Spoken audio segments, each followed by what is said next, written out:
यमुनानगर से इस वक्त की बड़ी खबर। पूर्व विधायक दिलबाग सिंह पर बड़ी गाज। ईडी ने पूर्व विधायक को किया गिरफ्तार। दिलबाग सिंह के भाई राजेंद्र सिंह ने की प्रेस वार्ता। राजनीति से जुड़े होने की वजह से हुई रेड।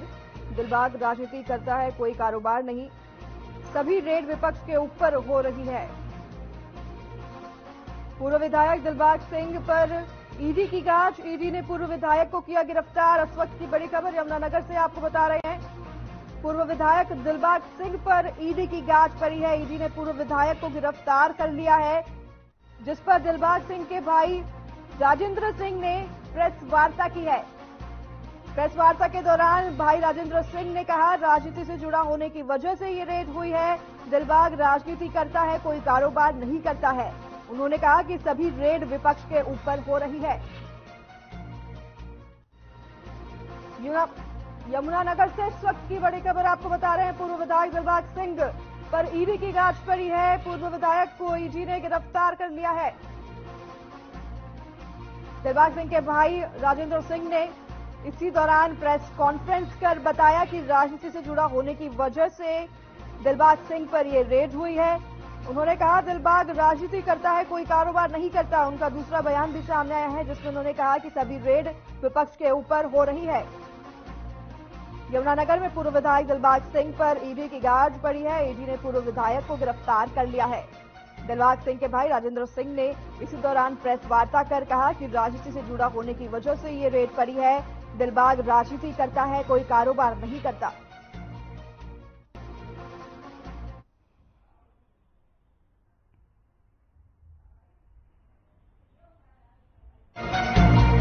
देना हम सबकी जिम्मेदारी है। उन्हें वक्त के साथ अधिक सम्मान और देखभाल की जरूरत होती है। उन्होंने आगे कहा कि जिला भिवानी में कोई भी जरूरतमंद वरिष्ठ नागरिक सहायक उपकरण और कृत्रिम अंग के बिना नहीं रहने दिया जाएगा। उन्होंने कहा कि प्रधानमंत्री के मार्गदर्शन में राज्य सरकार दिव्यांगों और वरिष्ठ नागरिकों के सम्मान और उन्हें समाज की मुख्य धारा में शामिल करने के लिए लगातार कार्य कर रही है। कृषि मंत्री ने आगे कहा कि प्रधानमंत्री नरेंद्र मोदी ने दिव्यांग नाम देकर दिव्यांगजन के जीवन में परिवर्तन लाने का काम किया है। कृषि मंत्री अनाज मंडी में आयोजित कार्यक्रम में Aravali power company private limited CSR की व्योश्री योजना के अंतर्गत वरिष्ठ नागरिक जनों को सहायक उपकरण वितरण समारोह में बोल रहे थे। इस दौरान खंड तोशाम, भवानीखेड़ा और भिवानी के 388 लाभार्थियों को 46 लाख से अधिक की राशि के 2600 से अधिक उपकरण वितरित किए गए। कृषि मंत्री ने प्रत्येक लाभार्थी को संक्रांति के अवसर पर कंबल, शॉल भेंट किए जाने की घोषणा भी की।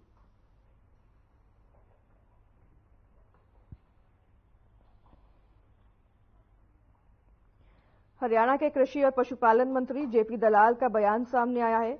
उन्होंने अपने बयान में कहा कि वरिष्ठ नागरिक हमारे समाज की रीढ़ है और उन्हें मजबूती देना हम सबकी जिम्मेदारी है। आपको बता दें कि जिला भवानी में ये कार्यक्रम किया गया। जिला भवानी में वरिष्ठ नागरिक जनों को सहायक उपकरण वितरण समारोह में ये कार्यक्रम में बोलते हुए जेपी दलाल ने कहा,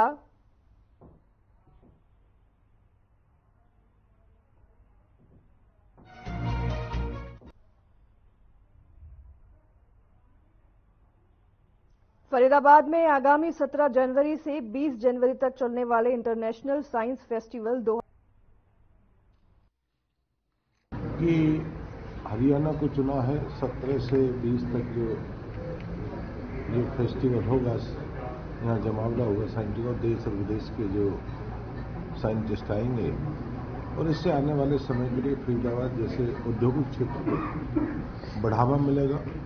और औद्योगिक क्षेत्र में फरीदाबाद पहले भी एशिया के मानचित्र पर अपनी पहचान बनाता था और सुई से लेकर आज चंद्रयान, सूर्ययान तक भी आज भी छोटे छोटे यंत्र आज फरीदाबाद औद्योगिक क्षेत्र बनते हैं और इससे बच्चों को लाभ मिलेगा। जो बच्चे यहाँ पढ़ाई कर रहे हैं, हमारी टेक्निकल यूनिवर्सिटी हैं, बच्चों को लाभ मिलेगा, औद्योगिक क्षेत्र को लाभ मिलेगा और यहाँ के लोगों को जानकारी होगी, तरह तरह की औद्योगिक क्षेत्र की जानकारी।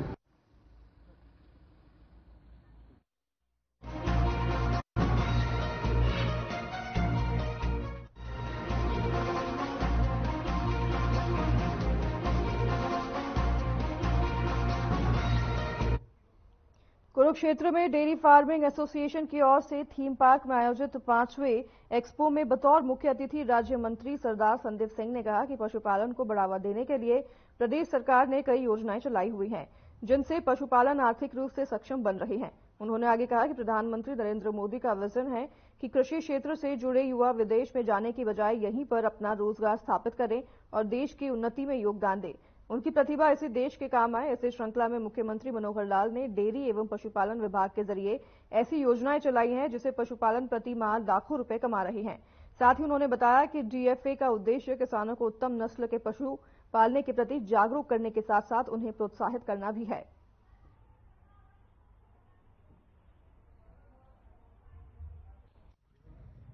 किसानों और पशु जो पालक हैं उनको मैं बधाई देता हूं कि एक ये डीएफए की एक्सपो जो है आज इनका 5वां साल है और सफल आयोजन इन्होंने किया है।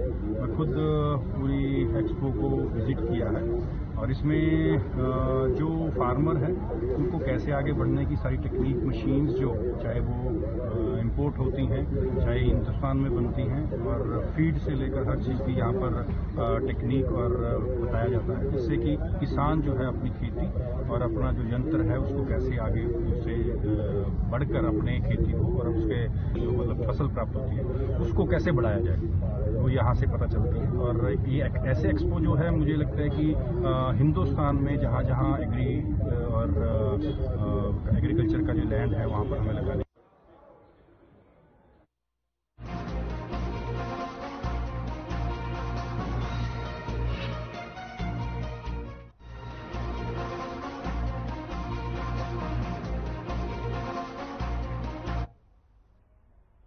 भिवानी में कुछ असामाजिक तत्वों ने स्थानीय बावड़ी गेट मार्केट के दुकानदारों से हफ्ता वसूली और मंदिर पर अवैध कब्जा कर लिया। दुकानदारों का आरोप है कि कुछ असामाजिक तत्वों द्वारा उन्हें बेवजह परेशान किया गया है, जिसको लेकर दुकानदारों में काफी रोष है और इसी को लेकर दुकानें बंद की गई हैं। फिलहाल पुलिस मौके पर पहुंची है और एक सप्ताह में आरोपियों से निपटने का आश्वासन दिया है। अगर दुकानदारों की माने तो कुछ असामाजिक तत्व उन्हें बेवजह परेशान कर रहे हैं और कभी 100 रुपए कभी 500 रुपए अवैध पैसे वसूली करते हैं। उन्होंने कहा कि इसको लेकर काफी बार प्रशासन और सरकार से अपील कर चुके हैं, लेकिन समस्या का कोई समाधान नहीं हुआ है। उन्होंने आगे कहा कि दुकानदारों की समस्या का समाधान नहीं किया गया तो वे धरना प्रदर्शन और रोड जाम करने पर मजबूर होंगे। वहीं मौके पर पहुंचे औद्योगिक थाना प्रभारी ने कहा कि कुछ सामाजिक तत्वों के द्वारा लड़ाई झगड़े की शिकायत पर पहुंचे हैं। इसके साथ ही अवैध कब्जा और हफ्ता वसूली का भी आरोप लगाया है, जिसकी जांच की जा रही है। बावड़ी होती थी जो ऐतिहासिक होती थी, कुएं होते थे पानी पीने के, जो बड़े बड़े धर्मार्थ करने वाले लोग थे उनके द्वारा बनाए जाते थे। उसी के नाम से इसका बावड़ी गेट चौक नाम पड़ा था। ये ऐतिहासिक धरोहर है हमारी, जो ये मंदिर है। हमारा यही एक मांग है प्रशासन से कि इस मंदिर पे जो अवैध कब्जा हो रखा है ये खाली करवाया जाए। इस मंदिर को पुनः नवनिर्मित करवा करके इसका सारा मॉडिफिकेशन करवा के मंदिर सुचारू रूप से चलाया जाए। मैं कल बाथरूम करने गया था, एक काकी नाम का लड़का है वाल्मीकि का, उसके साथ झगड़ा हुआ है। उसने मेरे गाड़ी गलौज की हाथापाई हो गई, 20-50 लोगों ने कर दिया, छुटवा दिया। लेकिन उसके बाद कम से कम 3-4 बार तलवारें निकाल के ले आया जी वो मारने के लिए। ये तो ठीक है, 1-2 बंदे थे उन्होंने छुटवा दिया। अगर कोई मार जाए किसी को तो उसका कोई समाधान यहाँ पर कोई नहीं है जी, क्योंकि एक बार नहीं आए दिन यहाँ होते रहते हैं, कभी किसी के साथ कभी किसी के साथ।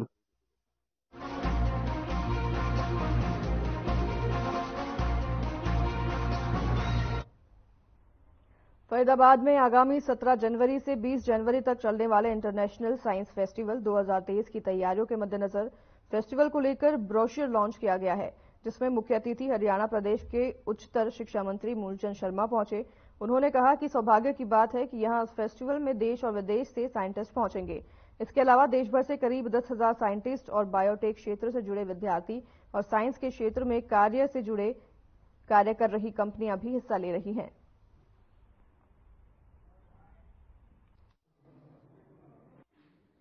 कि हरियाणा को चुना है 17 से 20 तक जो फेस्टिवल होगा, यहाँ जमावड़ा होगा साइंटिस्ट और देश और विदेश के जो साइंटिस्ट आएंगे और इससे आने वाले समय के लिए फरीदाबाद जैसे औद्योगिक क्षेत्र को बढ़ावा मिलेगा।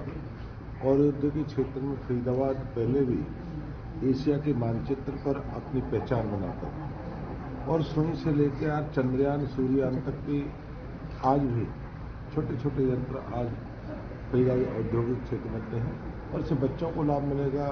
जो बच्चे यहाँ पढ़ाई कर रहे हैं, हमारी टेक्निकल यूनिवर्सिटी हैं, बच्चों को लाभ मिलेगा, औद्योगिक क्षेत्र को लाभ मिलेगा और यहाँ के लोगों को जानकारी होगी, तरह तरह की औद्योगिक क्षेत्र की जानकारी।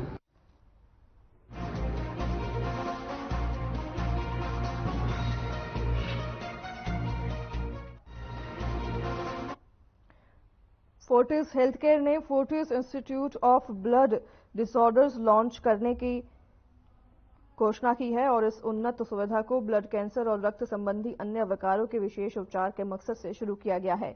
ये पहल रक्त संबंधी विकारों के इलाज के लिए स्पेशलाइज्ड इंस्टीट्यूट शुरू करने की जरूरत को पूरा करती है। इंस्टीट्यूट में पीडियाट्रिक और जेरियाट्रिक केयर के अलावा उन्नत ट्रांसप्लांट और हीमोपैथोलॉजी जैसी एडवांस सुविधाओं को भी एक ही छत के नीचे उपलब्ध कराया गया है। Doctor Ashutosh Raghuvanshi, MD, MCVO, Fortis healthcare ने कहा कि Fortis institute of blood disorders की शुरुआत करना मेडिकल उत्कृष्टता और मरीज केंद्रित देखभाल सुनिश्चित करने की हमारी प्रतिबद्धता को दर्शाता है। फोर्टिस हेल्थकेयर ने Fortis institute of blood disorders launch करने की घोषणा की है और इस उन्नत सुविधा को ब्लड कैंसर और रक्त संबंधी अन्य विकारों के विशेष उपचार के मकसद से शुरू किया गया है। ये पहल रक्त संबंधी विकारों के इलाज के लिए स्पेशलाइज्ड इंस्टीट्यूट शुरू करने के लिए किया गया है और इंस्टीट्यूट में पीडियाट्रिक और जेरियाट्रिक केयर के अलावा उन्नत ट्रांसप्लांट और हेमोथोलॉजी भी जैसी एडवांस सुविधाओं को भी एक ही छत के नीचे उपलब्ध कराया गया है।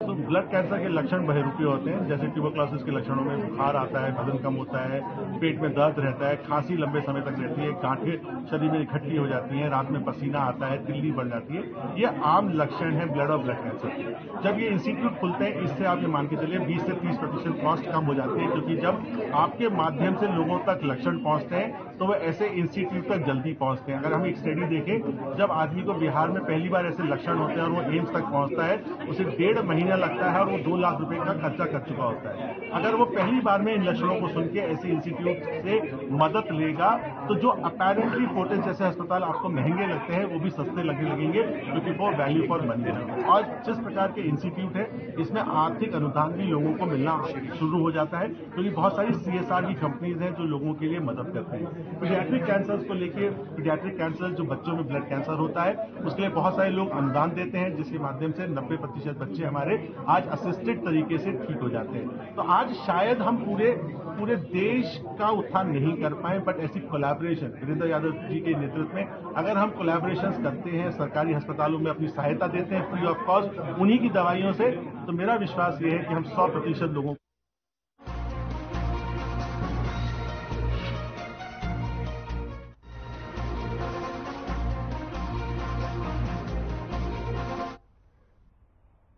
लोकसभा चुनाव नजदीक है। ऐसे में हरियाणा में सियासी पारा हाई हो गया है। ऐसे में प्रदेश में नेताओं का राजनीतिक दलबल और जुबानी वार चल रहा है। इसी के तहत हरियाणा के कैबिनेट मंत्री कंवरपाल गुर्जर ने कांग्रेस की गुटबाजी, पूर्व मंत्री निर्मल सिंह और चित्रा सरवारा के कांग्रेस में जाने और एक बार फिर शुरू हो रही राहुल गांधी की भारत जोड़ो यात्रा पर अपनी प्रतिक्रिया जाहिर की है।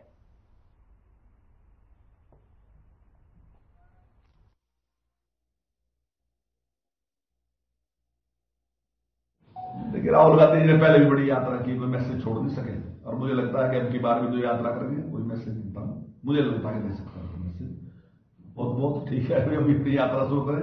जिस प्रकार की गुटबाजी है वहाँ अलग अलग है। मान लीजिए जैसे अभी अखबार में जो खबर छपी कि निर्मल सिंह ने, चित्रा सरवारा ने ज्वाइन किया, तो उन्होंने उससे दूरी बना के रखी। तो इस प्रकार का एक माहौल है वहाँ, उनके अपने अपने आदमी हैं। वो कांग्रेस में तो है, पर कांग्रेस भी एक अलग कांग्रेस है। कुमारी शैलजा जी की कांग्रेस अलग है, रणदीप सुरजेवाला जी की कांग्रेस अलग है, हुड्डा साहब की कांग्रेस अलग है। अपनी अपनी कांग्रेस में काम कर रहे हैं, अपनी अपनी यात्रा निकालेंगे।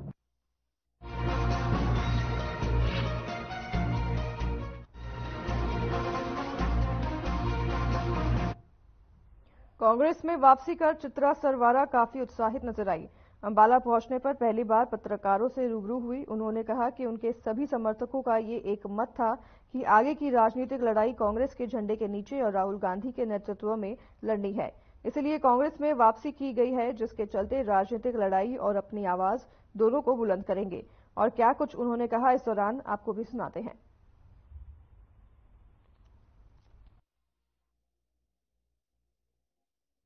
देखिए, वजह ये रही कि जो हमारे सभी साथी थे, टीममेट्स थे, इलाके की एक आवाज थी।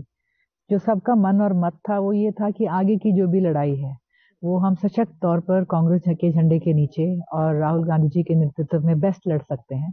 और प्रदेश में जैसे भूपेंद्र हुड्डा जी हैं, बाबरिया जी हैं और उदय भान जी हैं, बहुत एक लंबी कवायद सबने करी। एक ड्यू डिलिजेंस, ड्यू प्रोसेस के बाद ये बात हाई कमांड से क्लियर हुई कि हम टीम को साथ जोड़ें और इससे कांग्रेस भी सशक्त होगी। तो मैं समझती हूँ कि दोनों तरफ से टीम्स का भी मन था और हाईकमांड की मंजूरी भी थी। और भूपेंद्र हुड्डा जी, दीपेंद्र जी ने अथक प्रयास करे जोड़े रखने के लिए। एक पारिवारिक हमारे संबंध थे।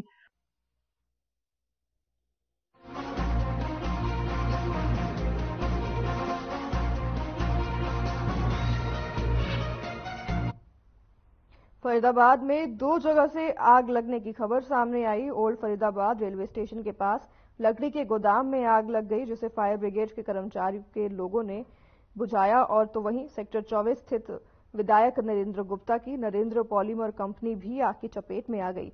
आग की सूचना दमकल विभाग को दी गई। तो वहीं फैक्ट्री में आग लगने की खबर सुनकर हरियाणा के कैबिनेट मंत्री मूलचंद शर्मा भी मौके पर पहुंचे और हालातों का जायजा लिया।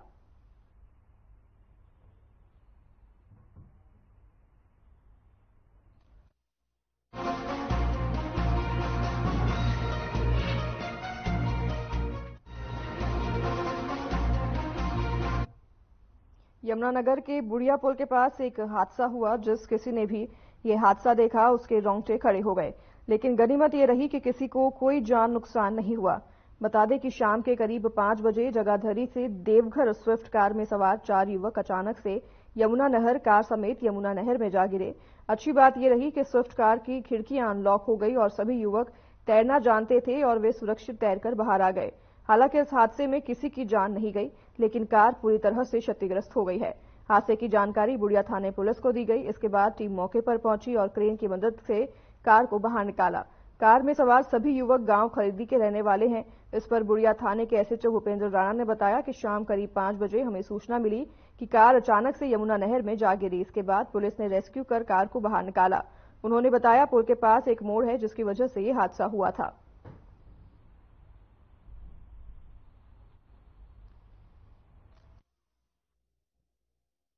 शाम को 5 साढ़े 5 बजे हमें सूचना मिली थी कि पश्चिमी यमुना नहर में बुढ़िया पुल के पास कोई गाड़ी गिर गई है नहर में। मौके पे हम गए थे, वहां जाके देखा तो कार में 4 बच्चे थे। वो टर्न लेते समय अनबैलेंस हो गए, नहर में गिर गई थी। बच्चे खुद ही अपने आप बाहर निकले आए थे शीशा तोड़ के, और बाद में कार भी निकाल दी थी। तो क्या कोई किसी को कुछ आहत भी हुई है इसमें? नहीं, इसमें 4 बच्चे थे, चारों सुरक्षित हैं और किसी का जान माल का नुकसान नहीं हुआ। कार का नुकसान है ना ही हमारे पास कोई रिपोर्ट है। तो क्या धुंध की वजह से हुआ था, किस वजह से हुआ? नहीं, ये शाम की बात थी। वहाँ मोड़ है, तीखा मोड़ है, थोड़ी सी लापरवाही से वहाँ ये हादसा हुआ है। तो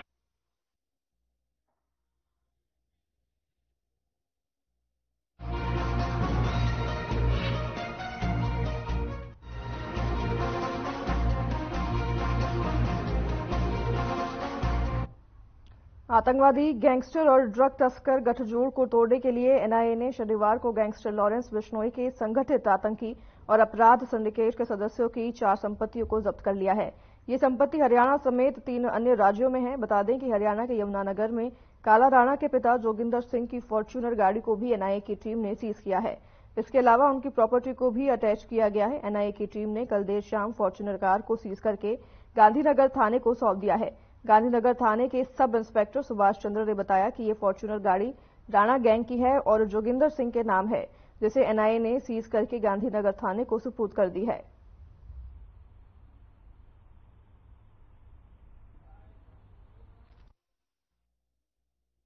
इसके कालाराणा गैंग की गाड़ी है वो, इसके जोगिंदर सिंह के नाम है और NIA ने मुकदमा जनक कब्जे में लेके थाना हाथा में अमानतन तौर पर करी गई है, जिसका नंबर है HR 22K 7761। तो ये जोगिंदर जो है वो कालाराणा का पिता है? हाँ, जोगिंदर सिंह कालाराणा का पिता है।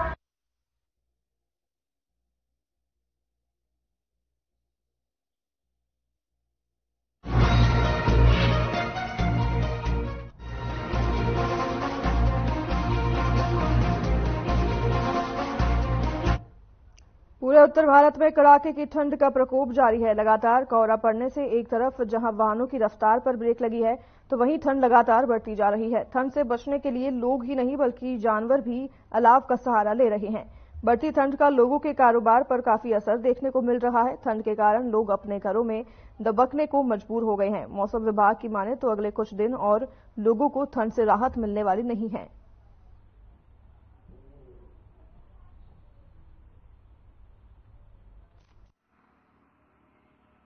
मैं सूबेदार मेजर राजकुमार तंवर रिटायर्ड रामपुर मोड़ अंबाला कैंट से हूँ।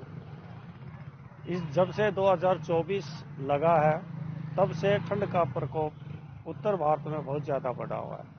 अगर हम तापमान की बात करते हैं तो सुबह का तापमान 5 डिग्री था और दिन की तापमान की बात करते हैं तो दिन का तापमान 12 से 14 डिग्री रहता है। और धूप तो काफ़ी दिन हो गए, जब से नया साल लगा है धूप देखने को नहीं मिली है। कोहरे की बात करें तो कोहरे की डेंसिटी इतनी ज़्यादा है कि मुश्किल से 5 से 7 फुट विजिबिलिटी है, जिससे आने जाने में भी बड़ी दिक्कत होती है। और इस कोहरे ने तो एक व्हीकल्स पर तो एकदम ब्रेक लगा दिया है। सब व्यापार जितने नौकरी पैसे वाले थे सब ठंड के मारे कांप रहे हैं और जगह जगह अलाव लगा करके और आग से गर्मी ली जा रही है। इंसान तो क्या, पशु भी अलाव का सहारा ले रहे हैं। जहां भी आग दिखाई देती है पशु दौड़कर वहीं आ जाते हैं, तो आदमियों को वहां से उठना पड़ता है। तो इस वजह से बहुत ही ज्यादा इस बार ठंड पड़ रही है। मेरा नाम सुमित पांडे, मैं रामपुर मोड़ नगर आजाद नगर का निवासी। जब से 2024 शुरू हुआ है, नया साल शुरू हुआ, तब से ठंड का प्रभाव बहुत ज़्यादा यहाँ पर देखने को मिल रहा है। यहाँ पर जिस तरह से ठंड पड़ रहा है, जिस तरह से हवा चल रही है, इस प्रकार लोगों का काम भी बहुत ज़्यादा ठप हो रखा है। यहाँ पर ठंड बढ़ने की वजह से पशु इंसान सब यहाँ पर आग का सहारा ले रहे हैं और ठंड ज़्यादा होने की वजह से यहाँ पर लोगों का काम भी ठप हो रखा है। लोग अपने घर से बाहर नहीं निकल रहे, जिसकी वजह से अपने बाजार यहाँ पे सूने पड़े।